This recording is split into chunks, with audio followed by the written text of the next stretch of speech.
Uterus பெண்களோட முதுகெலும்பு அப்படின்னு இந்த உறுப்பை சொல்லலாம். ஏன்னா பெண்ணோட பலமே இதுதான்.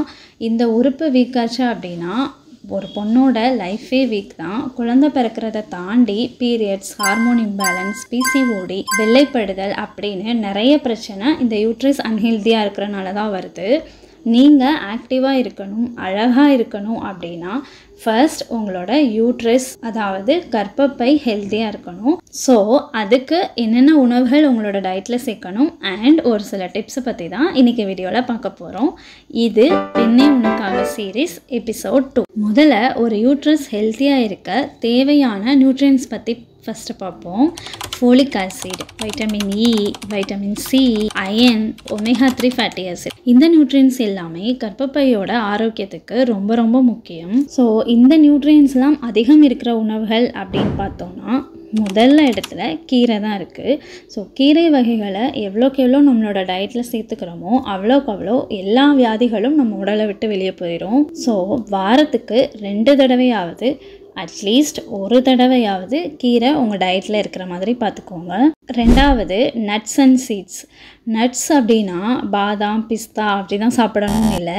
நிலக்கடலையிலே அதிகமான அளவு ஒமேகா 3 ஃபேட்டி ஆசிட்ஸும் ஃபோலிக் ஆசிடும் நிறையவே இருக்குது. பெண்களுக்கு ரொம்ப ரொம்ப தேவையான நியூட்ரியன்ஸும் கூட இதுதான். ஸோ கடலை மிட்டாய், நிலக்கடலை துவையல் இல்லை வெறுமன ஸ்நாக்ஸாக கூட நிலக்கடலையை நீங்கள் உங்கள் டயட்டில் சேர்த்துக்கலாம். அதுக்கடுத்து பருப்பு வகைகள் அப்படின்னு பார்த்தோன்னா கருப்பு உளுந்து, பச்சைப்பயிறு, கருப்பு சுண்டல் இது எல்லாமே உங்கள் டயட்டில் ஸ்நாக்ஸாவோ இல்லை மெயின் டிஷ்ஷாவோ கூட எடுத்துக்கலாம். பழ வகைகள் அப்படின்னு பார்த்தோம்னா நெல்லிக்காய், கொய்யாப்பழம், ஆரஞ்சு, மாதுளம்பழம், அவகேடோ இந்த பழங்கள் எல்லாத்துலேயுமே vitamin C, iron, vitamin A இது எல்லாமே அதிகமாக இருக்குது. ஸோ இதை உங்கள் டயட்டில் சேர்த்துக்கோங்க. அடுத்தது காய்கறிகள் அப்படின்னு பார்த்தோம்னா வாழைத்தண்டு, வாழைப்பூ, முருங்கைக்காய், அவரைக்காய், பூசணிக்காய், பீர்க்கங்காய், சொரக்காய் இந்த மாதிரி நீர் சத்து அதிகம் இருக்கக்கூடிய காய்கறிகளை உங்கள் டயட்டில் சேர்த்துக்கோங்க.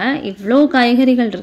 வெறும் கேரட்டு, பீன்ஸு, கத்திரிக்காய் இதை மட்டுமே ரொட்டீனாக சாப்பிட்டுட்டு இருக்காம இந்த மாதிரி எல்லா வகையான காய்கறிகளையும் உங்களோட டயட்டில் சேர்த்துக்கோங்க. நான்வெஜ் அப்படின்னு பார்த்தோன்னா சிக்கனை தவிர்த்து மட்டன், அதையும் விட ரொம்ப பெஸ்ட்டு அப்படின்னா மீன் உங்களோட டயட்டில் அதிகமாக சேர்த்துக்கோங்க. இந்த மாதிரியான உணவு பழக்க வழக்கத்தை நீங்கள் கொண்டு வந்தீங்கன்னா கண்டிப்பாக யூட்ரஸோட ஹெல்த்தை அசைக்கவே முடியாது. இது கூடவே முக்கியமாக ஒரு 5 டிப்ஸை நீங்கள் ஃபாலோ பண்ணுங்கள். முதல் விஷயம், ரொம்ப நேரம் ஒரே பொசிஷன்லேயோ இல்லை ஒரே இடத்துலையோ உட்காந்துருக்காதீங்க. சிம்பிளாக சொல்லணும்னா அரை மணி நேரத்துக்கு மேலே உட்காராதீங்க. ½ அன் ஹவர் உட்காந்துருக்கீங்க அப்படின்னா அடுத்து ஒரு 2 மினிட் வாக் பண்ணுங்கள். அதுக்கப்புறம் திரும்ப நீங்கள் உங்களோட வேலையை கண்டினியூ பண்ணலாம். ரெண்டாவது, இது நிறைய பேர் சொல்லி நம்ம கேட்டிருப்போம், பிராய்லர் சிக்கன் கண்டிப்பாக எடுத்துக்காதீங்க.